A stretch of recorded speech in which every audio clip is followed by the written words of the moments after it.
There is increasing data that shows very clearly that HIV is now getting into the rural areas.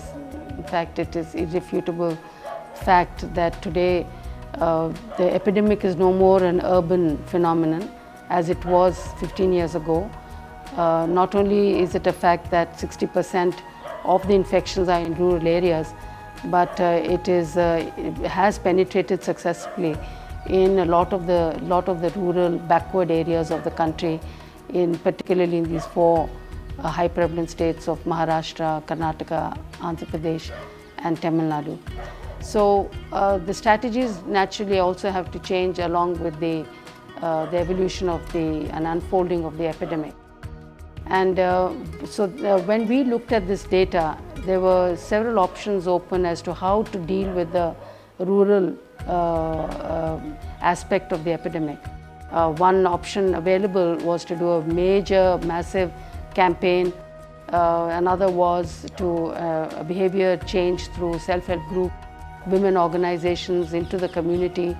And the third option that came up was the link worker scheme that was very quietly being done on a pilot scale at Bagalkot by the KHPT.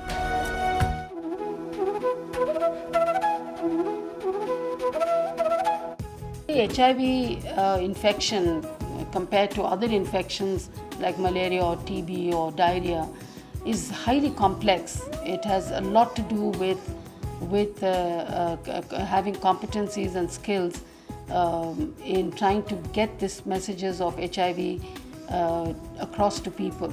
It also deals with a lot of marginalized and underprivileged population groups.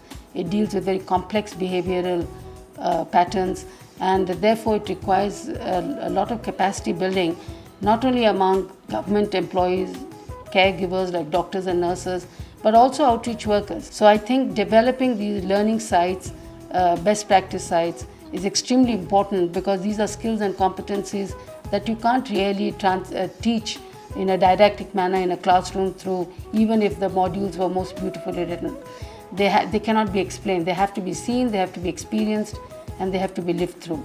Even a PLHA outreach worker or an outreach worker in a sex worker site or an outreach worker from the community itself, it is not automatic that they understand how to really use their position to bring and influence behavior change and communicate these primary prevention messages.